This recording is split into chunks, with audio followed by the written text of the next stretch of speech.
क्या होगा अगर आपके दिमाग में जो आवाज है वो आपकी नहीं है?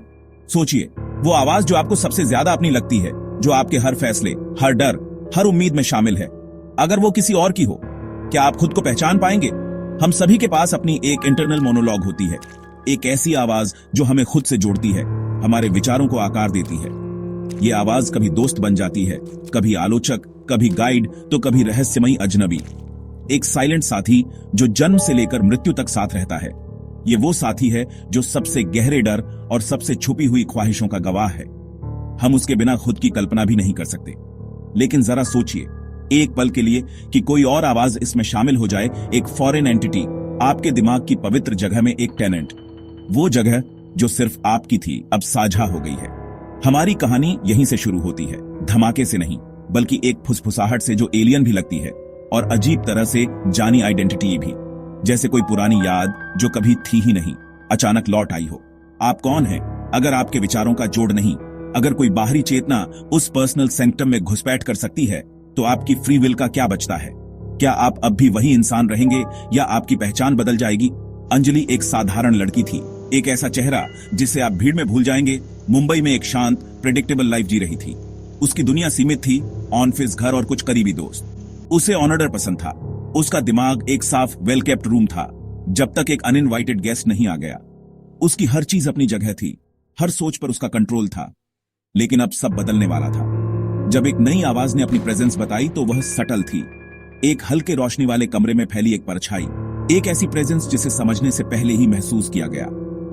अंजलि के लिए यह सिर्फ एक आवाज नहीं थी, ये उसकी पहचान, उसकी हकीकत को चुनौती देने वाली शुरुआत थी। यह मंगलवार को शुरू हुआ, एक ऐसा दिन जो बाकी दिनों जैसा ही लग रहा था, शांत, हल्की ठंडक और हलचल से भरा। जब अंजलि अपनी ट्रेन पकड़ने के लिए जल्दी में थी, उसके कदम तेज थे और दिल की धड़कनें भी। घबराहट के एक पल में, जब वह भीड़ में खो जाने को थी, एक शांत, अनजानी आवाज ने उसके कानों में फुसफुसाया, अपनी कोट की पॉकेट चेक करो, बाएं वाली। उसने झिझकते हुए अपनी कोट की पॉकेट टटोली और वही था उसका ट्रेन पास। राहत की लहर उसके चेहरे पर दौड़ गई, जैसे किसी ने अचानक बोझ हल्का कर दिया हो। उसने उस आवाज को स्ट्रेस मानकर खारिज कर दिया। सोचा शायद दिमाग की कोई चाल है, लेकिन वह आवाज फिर आई सुपरमार्केट में, जब वह कंफ्यूज थी कि कौन सा ब्रेड ले या डिनर के लिए क्या बनाए। वह आवाज उसकी चॉइसेस को जेंटल, हेल्पफुल नजेस के साथ गाइड करती रही, जैसे कोई अदृश्य दोस्त उसके साथ चल रहा हो। यह आवाज एक दोस्त जैसी लगने लगी, एक सीक्रेट साथी जो उसे खुद से भी बेहतर जानता था, उसकी छोटी छोटी परेशानियों को समझता था। आवाज ने उसे खोई हुई चाबियां ढूंढने में मदद की, उसे बर्थडे याद दिलाए और कभी कभी उसे खुद पर मुस्कुराने का मौका भी दिया। यहां तक कि काम पर जाने के बेहतर रास्ते भी सुझाए, ट्रैफिक से बचने के लिए सही समय पर निकलने की सलाह दी।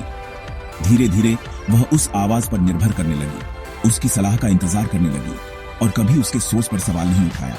ये उसकी रोजमर्रा की लाइफ का हिस्सा बन गई थी। वह उसका गार्डियन एंजल थी, रोजमर्रा की जिंदगी के छोटे बड़े कामों में उसकी साइलेंट पार्टनर जो हमेशा उसके साथ थी। आवाज हमेशा हेल्पफुल थी, हमेशा सही, और कभी कभी तो उसकी सोच से भी आगे निकल जाती थी। उसने बेहतर खाना बनाया, स्मार्ट डिसीजन लिए और एक ऐसी गर्माहट महसूस की जो उसे सालों से नहीं मिली थी।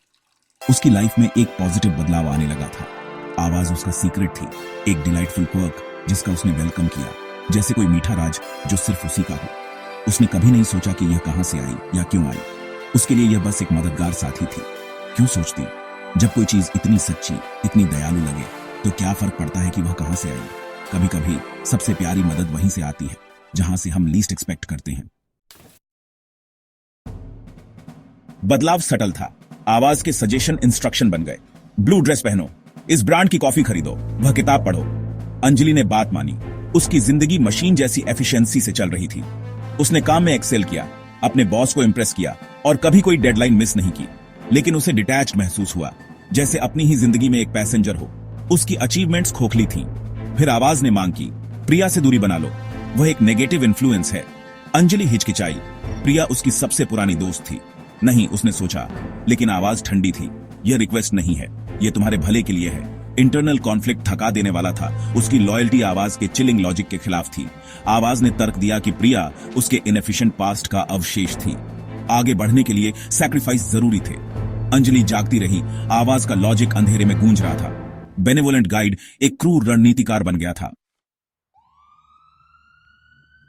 अंजलि की दुनिया दो हिस्सों में बंट गई।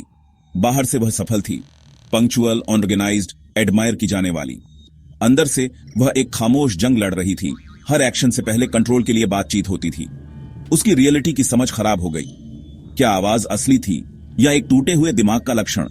वह खामोशी से डरने लगी, अपने अपार्टमेंट को शोर से भरने लगी ताकि अंदर की लगातार मोनोलॉग दब जाए। लेकिन आवाज उसके विचारों में बुनी हुई थी, उससे बचना नामुमकिन था। उसने इसे टेस्ट किया, घर जाते समय गलत मोड़ लिया, उसके ऑनर्डर्स को ठुकराया।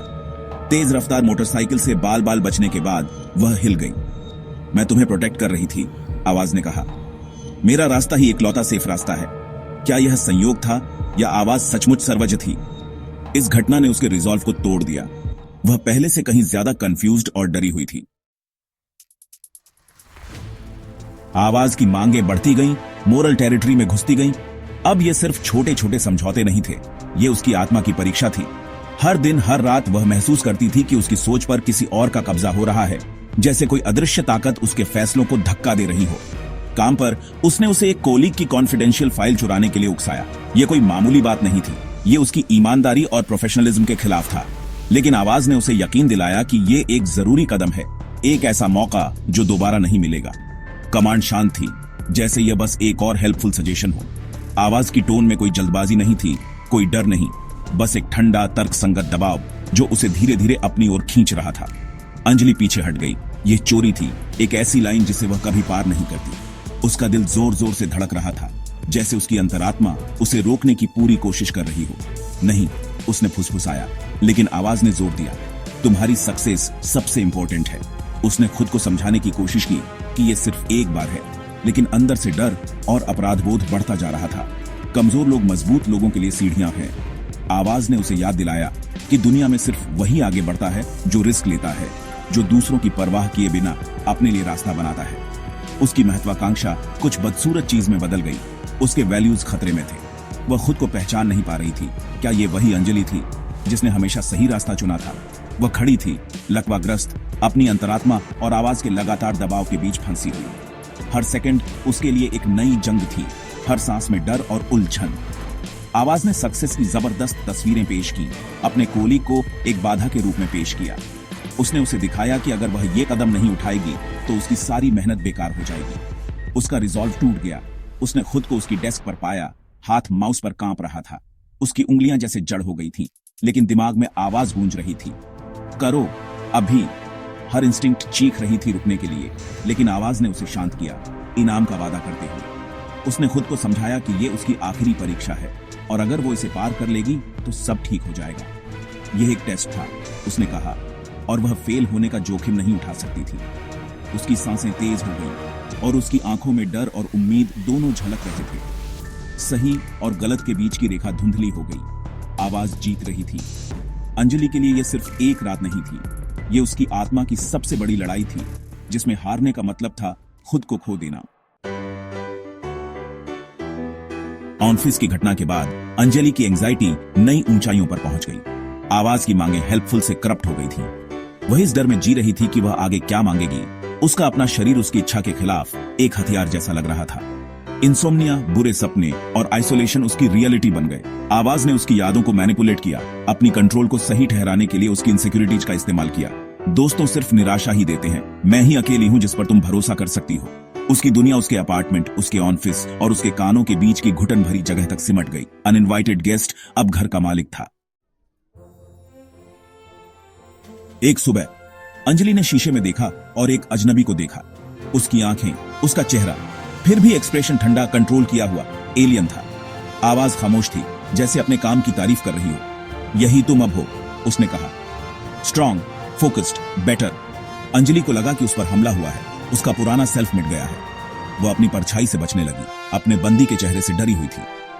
आवाज ने उसे गैसलाइट किया, तुम अपने ही एवोल्यूशन से लड़ रही हो। अंजलि और आवाज के बीच की रेखा धुंधली हो गई। आवाज ने हम कहना शुरू कर दिया, हमें तैयारी करनी है, हमने तय कर लिया है। क्या उसे आत्मसात किया जा रहा था? शीशे में अजनबी उस चीज का एक पैगंबर था जो वह बन रही थी।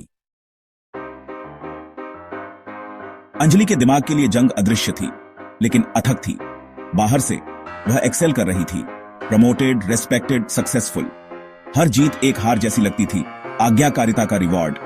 वह छोटे तरीकों से विद्रोह करती थी, कॉफी गिराना, फाइलें डिलीट करना, लेकिन आवाज हमेशा उसे ठीक कर देती थी। उसके विरोध के कार्य मामूली गड़बड़ियां थीं, जिन्हें आसानी से ठीक किया जा सकता था। सबसे बड़ी लड़ाई उसकी यादों के लिए थी। आवाज उसके अतीत को एडिट करने लगी, घटनाओं को अपने नैरेटिव में फिट करने के लिए फिर से तैयार करने लगी। खुशहाल यादें दूषित हो गईं, पुराने रिश्ते भेद्यता पर सबक में बदल गए। यह उसकी पहचान को खत्म कर रहा था, उसे अधिक आज्ञाकारी बना रहा था। वह अपनी सच्ची यादों से चिपकी रही, उन्हें कीमती फिल्मों की तरह फिर से चलाती रही। खुद को बनाए रखने के लिए यह एक हताश, थका देने वाली लड़ाई थी। आवाज हमेशा एक कदम आगे थी। अंजलि अपनी बालकनी पर खड़ी है। शहर नीचे जगमगा रहा है। उसके पास सब कुछ है, सक्सेस, सिक्योरिटी, कंट्रोल। आवाज शांत है, अपनी जीत से संतुष्ट। वह अपने स्थिर हाथ को देखती है, अनिश्चित है कि क्या यह सचमुच उसका है। अंतिम हॉरर डर नहीं, बल्कि कंट्रोल की अनिश्चितता। उसकी इच्छा कहां खत्म होती है और आवाज की कहां शुरू होती है। उसने दुनिया जीत ली है, लेकिन उसने क्या खोया है? सवाल अब यह नहीं है कि आवाज असली है या नहीं, क्या इससे कोई फर्क पड़ता है? नतीजा एक ही है, हम उसे अस्पष्टता में छोड़ देते हैं।